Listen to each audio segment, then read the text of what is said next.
नमस्कार, मैं हूं आपके साथ रोहित पुनेठा। प्रश्नकाल में आपका स्वागत है। प्रश्नकाल यानी वो सवाल जिसका पूछा जाना जरूरी है। आज के प्रश्नकाल में सबसे जरूरी सवाल, वो सवाल जो सीधे सीधे आपकी जिंदगी से जुड़ा है। अभी कुछ दिनों पहले ही दिल्ली धुआं धुआं हो गई। प्रदूषण का आलम यह था कि दिल्ली वालों का दम घुटने लगा था। हालांकि अभी भी मुसीबत वाले स्मॉग का खतरा टला नहीं है, क्योंकि आने वाले दिनों में फिर से स्मॉग अटैक का खतरा है। उस खतरे से पहले भारत सरकार के पर्यावरण मंत्रालय की एक चौंकाने वाली रिपोर्ट सामने आई है। उस रिपोर्ट में स्मॉग की वजह क्या बताई गई है और अमेरिकी एजेंसी ने स्मॉग का क्या कारण बताया है, हमारी इस खास रिपोर्ट में देखिए।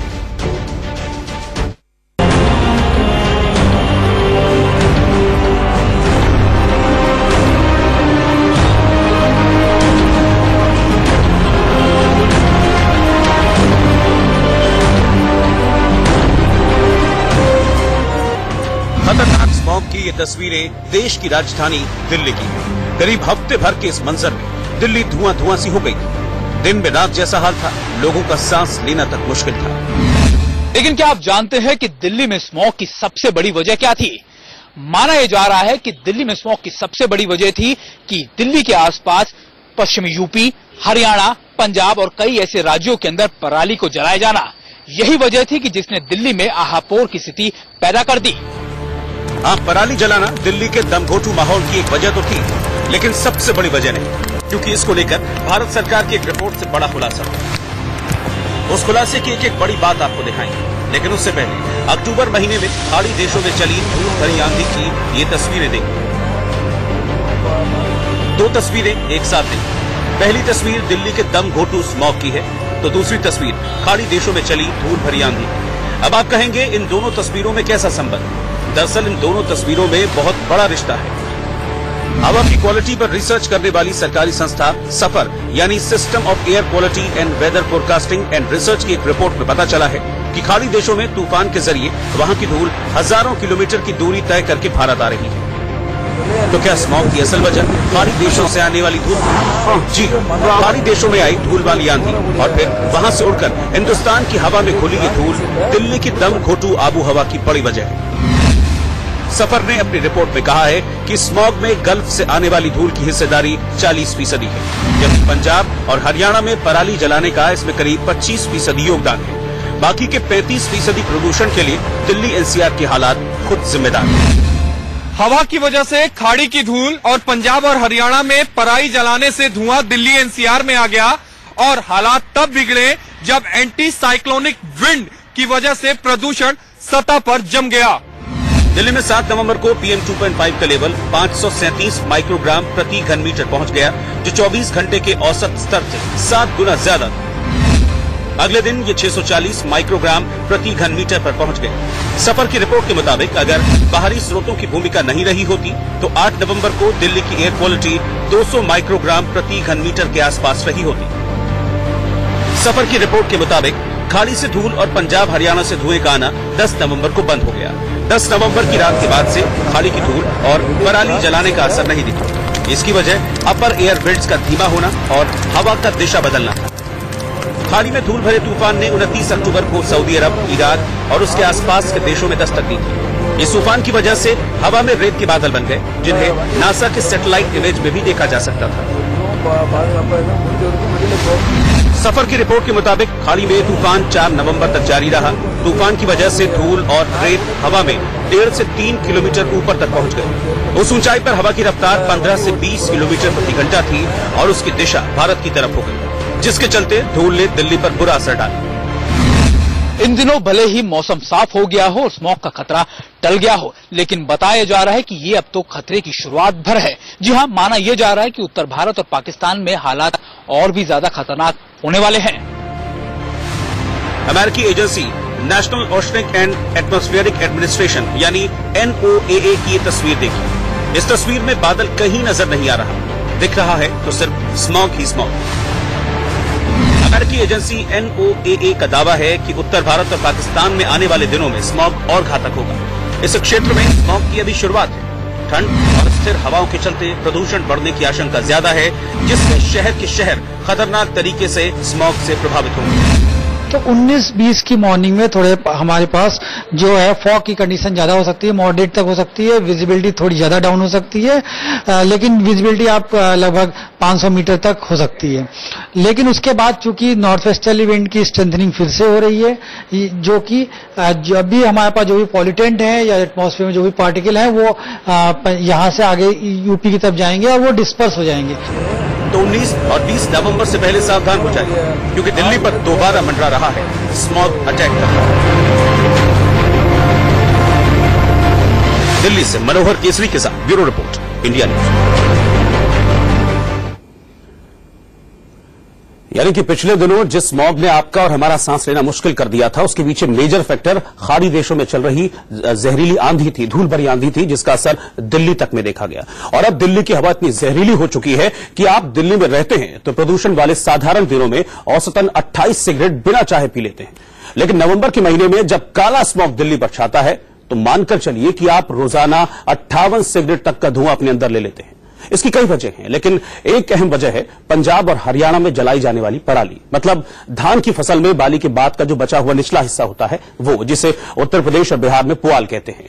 पंजाब हरियाणा के किसान इस पराली को खेत में जला देते हैं और पराली का ये काला धुआं दिल्ली एनसीआर के लिए काल बन जाता है।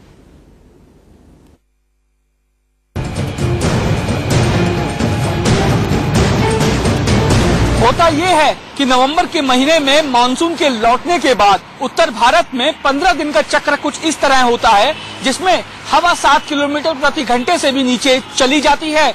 ये वो स्थिति होती है जिसमें हम और आप ये महसूस करते हैं कि हवा में कोई गति ही नहीं है, मतलब वो ठहर सी गई हो। इसी समय दिल्ली पर 3 तरफा प्रदूषण का आक्रमण होता है।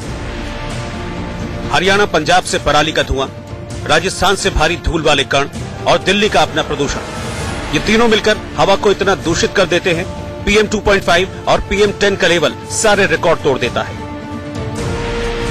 मंगलवार शाम जब हालात थोड़े ठीक हुए हैं, तब दिल्ली में AQI का लेवल 386 था।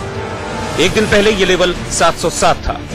प्रदूषण को इस खतरनाक स्तर पर ले जाने में सबसे बड़ी भूमिका उस पराली के धुएं की है जो पंजाब हरियाणा से आता है, करीब 40%। ये धुआं तभी रुक सकता है जब पराली न जलाई जाए, लेकिन पंजाब हरियाणा ये कहकर हाथ खड़े कर देते हैं कि पहले किसानों का मुआवजा तय किया जाए।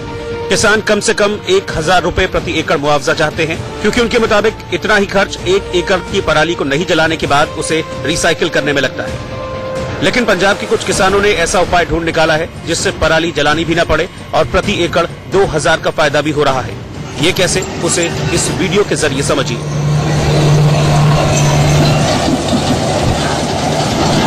खाली खेत में पराली समेटती ये वो मशीन है जिसका इस्तेमाल ऑस्ट्रेलिया, कनाडा जैसे देशों में करीब 1 दशक से हो रहा है।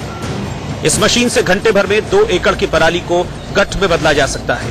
देखिए, इस तरह के गट्ठ में पराली के इस गट्ठ को खेत से ले जाना आसान भी है। जिन लोगों ने पराली कटर का इस्तेमाल किया है, उनके मुताबिक इस मशीन के इस्तेमाल से उन्हें 2000 रुपए का फायदा हो रहा है। अब आप अंदाजा करो, इसकी प्रति एकड़ 1000 रुपया मशीन वाले ने लिया और इसका जो वजन है वो प्रति एकड़ 20 किलो क्विंटल तक, और उसकी जो कीमत है वो 150 रुपये क्विंटल है। तो किसान को प्रति एकड़ 2000 से 3000 रुपये पराली की कीमत मिल रही है। अब जरा गणित समझिए। किसान अगर पराली जलाता है तो उसे जलाने से पहले प्रति एकड़ काटने और जमा करने का खर्च है 600 रुपए। पराली जलाने के बाद जमीन ठंडा करने के लिए प्रति एकड़ करीब 500 रुपए का खर्च है।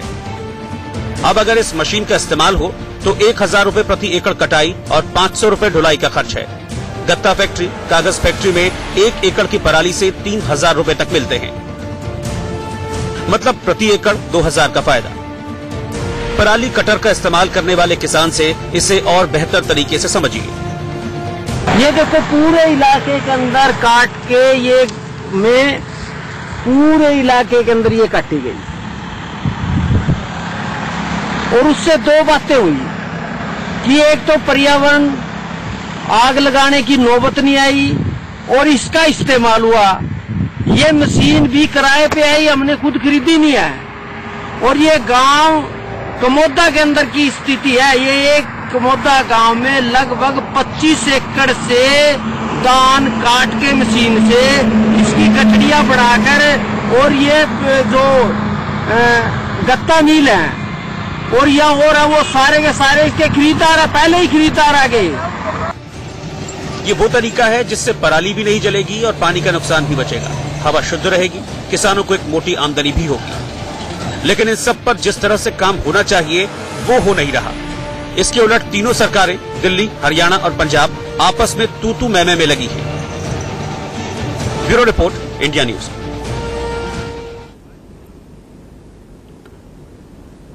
तो पराली को जलाना भी ना पड़े और किसानों को आमदनी भी हो, इसके लिए केंद्र सरकार ने भी एक बड़ी योजना तैयार की है। सरकार की वो योजना क्या है, इस पर केंद्रीय ऊर्जा मंत्री आर.के. सिंह ने इंडिया न्यूज से खास बातचीत की। सुनिए केंद्रीय मंत्री आर.के. सिंह ने क्या कुछ कहा है इस योजना के बारे में। आर.के. सिंह जी, किस तरह के आपने इंतजाम किए हैं जो पराली जला रहे हैं पंजाब, हरियाणा, राजस्थान, यूपी के किसान, उसको लेकर? हम लोगों ने निर्णय लिया है कि हमारे जितने थर्मल पावर प्लांट्स हैं उसमें, और राज्य सरकार को भी हमने लिखा है कि राज्य सरकार के जितने थर्मल पावर प्लांट्स हैं उसमें जो कोल फायर्ड प्लांट्स हैं उसमें कोयले का 10% को सब्स्टिट्यूट करें ये हे से, पराली से। और हम लोग प्रति टन 5,500 रुपया देंगे इसके लिए, पराली के लिए। 1 एकड़ में बिहार में करीब करीब 2 टन होता है, यहां पर हरियाणा, पंजाब में करीब 2.5 टन पराली होता है, जो हम लोगों ने स्टडी किया। इसका मतलब कि 1 एकड़ में जो पराली होता है उसका करीब 15,000 रुपया मिलेगा। इसमें सिर्फ एक चीज करने की आवश्यकता होती है, वो है कि वो पराली को ब्रिकेट या पैलेट में बनाना, क्योंकि वैसे तो पराली खुला रहता है तो उसको फीड इन नहीं किया जाता। तो उसके भी मशीन्स हैं। उस मशीन के लिए हमारी संस्था है इरेडा, वो इरेडा लोन देगी सस्ते रेट्स पर। और इधर दिल्ली में जो हालात बने हुए हैं, यानी कि स्मॉग के कहर के चलते कई देशों के राजदूत दिल्ली छोड़कर जा रहे हैं, ये बड़ी चिंता की बात है। अब हम आपको कुछ स्क्रीन पर तस्वीरें दिखाने जा रहे हैं। जो तस्वीरें इस वक्त आपके सामने टेलीविजन स्क्रीन पर हैं वो कोस्टारिका की राजदूत मेरियाला क्रूज की हैं। दिल्ली में बड़े प्रदूषण की वजह से कोस्टारिका के राजदूत मेरियाला की तबीयत खराब हो गई, उन्हें सांस लेने में भी दिक्कत हो रही थी। ऐसे में उन्हें बेंगलुरु जाना पड़ा। कोस्टारिका के राजदूत ने अपने निजी ब्लॉग पोस्ट में लिखा कि वो दिल्ली से दूर पर्यावरण के अनुकूल बेंगलुरु जा रही हैं। उन्होंने लिखा, पिछले हफ्ते दिल्ली में प्रदूषण का स्तर असंभव आंकड़ों तक पहुंच गया। इस हवा में सांस लेने के क्या परिणाम होंगे, इसके बारे में मुझे बेंगलुरु आकर बीमार पड़ने के बाद पता चला।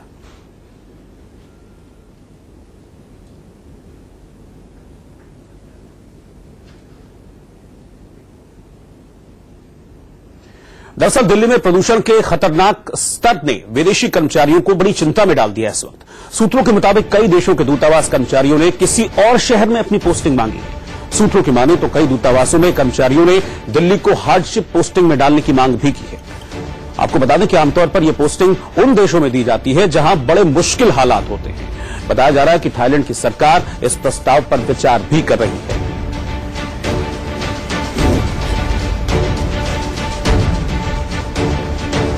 तो इस वक्त कहने की बात यह है कि हालात जो बने हुए हैं दिल्ली में वो बड़े चिंताजनक हैं। भले ही आप ये सोच रहे हैं कि फौरी तौर पर राहत मिली है, लेकिन मौसम विज्ञानियों का मानना है कि अगर इसी तरीके से सब कुछ चलता रहा तो आने वाले दिनों में ये स्मॉग और जहरीला होकर आपके और हमारे शरीर में सांस के जरिए पहुंचेगा। प्रश्नकाल में आज इतना ही। आप देखते रहिए इंडिया न्यूज।